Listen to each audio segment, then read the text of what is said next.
So hello friends, hope you all are doing good. So आज की इस video में हम आपके लिए लेके आए हैं कुछ प्रीवियस ईयर क्वेश्चंस जो कि पूछे गए हैं यूजीसी नेट जेआरएफ में। जो अभी तक हमने 2 लेक्चर्स कंडक्ट किए हैं उनसे रिलेटेड जो एमसीक्यूज़ आए हैं आपके प्रीवियस ईयर्स में। तो चलिए शुरू करते हैं आज का वीडियो। सबसे पहले क्वेश्चन नंबर 1 की तरफ बढ़ते हैं। तो इस क्वेश्चन में हमें पूछा गया है कि which among the following supported the view that international law is a law. तो कल जैसा हमने देखा था कि ऑस्टिन, हॉलैंड और बेंथम ये लोग मानते हैं कि international law is not a law. So correct answer will be Pollock और ओपनहाइम और स्टार्क। हम जैसा कि कल देखा था कल के लेक्चर में, तो पॉलक, स्टार्क और ओपनहाइम ये तीनों मानते हैं कि इंटरनेशनल लॉ एक लॉ है। आइए क्वेश्चन नंबर 2 की तरफ बढ़ते हैं। क्वेश्चन नंबर 2 आपका कहता है Jeremy Bentham and Jethro Brown are prominent jurists, they believe that. तो जेरेमी बेंथम मानते हैं कि international law is not a law. तो जाहिर सी बात है आगे ऑप्शंस पढ़ने चाहिए। International law is a law, both A and B, none of the above. So option A will be the correct answer. Question number 3, to whom credit goes for coining the term international law. तो international law सबसे पहली बार 1780 में किसने use किया था? Bentham ने use किया था। ये आपके क्वेश्चंस नवंबर 2017 के पेपर में आए हैं।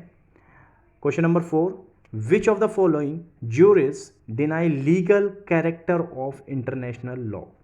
Number 1 Hobbes, number 2 Pufendorf, number 3 Oppenheim, number 4 Stark. इसमें जो डिनाई करते हैं legal character of international law तो वो हॉब्स और पफेंडॉर्फ करते हैं। ओपनहाइम और स्टार्क डिनाई नहीं करते हैं। तो option B will be the correct answer, both 1 and 2। Which of the following, question number 5, which of the following statement is not correct.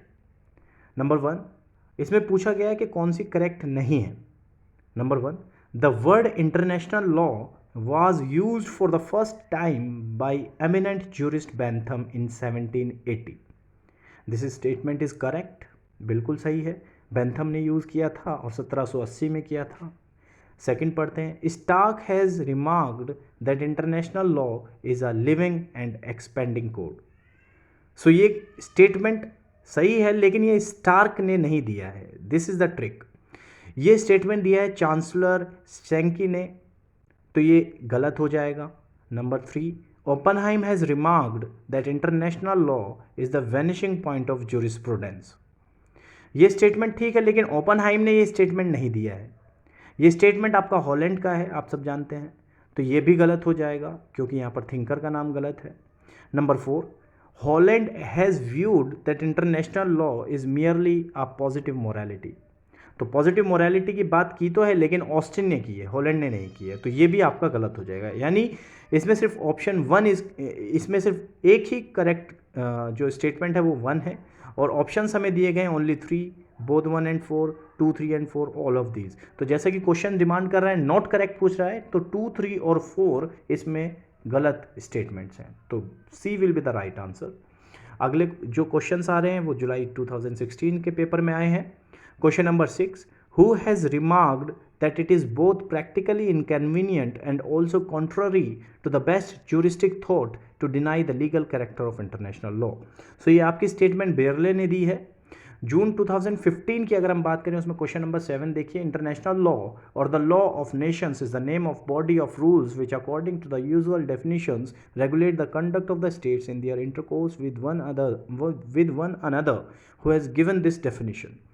जैसा कि कल हमने देखा था कि जो regulate the conduct of the states के बारे में अगर पूछा जाए तो वो किसने दिया है? वो ग्रे ने डेफिनेशन दी है। तो इसमें राइट ऑप्शन आपका सी हो जाएगा। क्वेश्चन नंबर 8, जस्टिस ग्रे ने रिमार्क किया है that international law is a part of our law and must be ascertained and administered by court of justice of appropriate jurisdiction as often as questions of rights depending on it are duly presented for administration. तो ये किस case में उन्होंने ये statement दिया है, ये आपका सवाल है। तो ये ऑप्शन आपने कल हमारा जो वीडियो लेक्चर हुआ है उसमें हमने डिस्कस किया था, पैकेट हबाना केस, तो ऑप्शन बी इसका करेक्ट ऑप्शन हो जाएगा। Question number 9, who has remarked that international law is a living and expanding code. बिल्कुल सही है, चांसलर सेंकी, बी ऑप्शन इसका करेक्ट ऑप्शन हो जाएगा। दिसंबर 2014 में आपका सवाल पूछा गया है कि इंटरनेशनल लॉ में be defined in broad terms as the body of general principles and specific rules which are binding upon the members of the international community in their mutual relations. तो जहाँ पर स्पेसिफिक रूल्स और international community का mutual relations की बात आ जाए, कल हमने बताया था कि वो उसका आंसर किसने दिया है, वो फेनविक ने दिया है। तो right option will be Fenwick. So these are the most important questions जो आपके यूजीसी नेट जेआरएफ में पूछे गए हैं। सो थैंक यू फ्रेंड्स, आज के लिए इतना ही। मिलते हैं अगली वीडियो में। अगर आपको हमारी ये सीरीज़ पसंद आ रही है तो हमारे इस वीडियो को, इस चैनल को लाइक कीजिए, शेयर कीजिए और सब्सक्राइब कीजिए अपने फ्रेंड्स के साथ। Thank you, take care.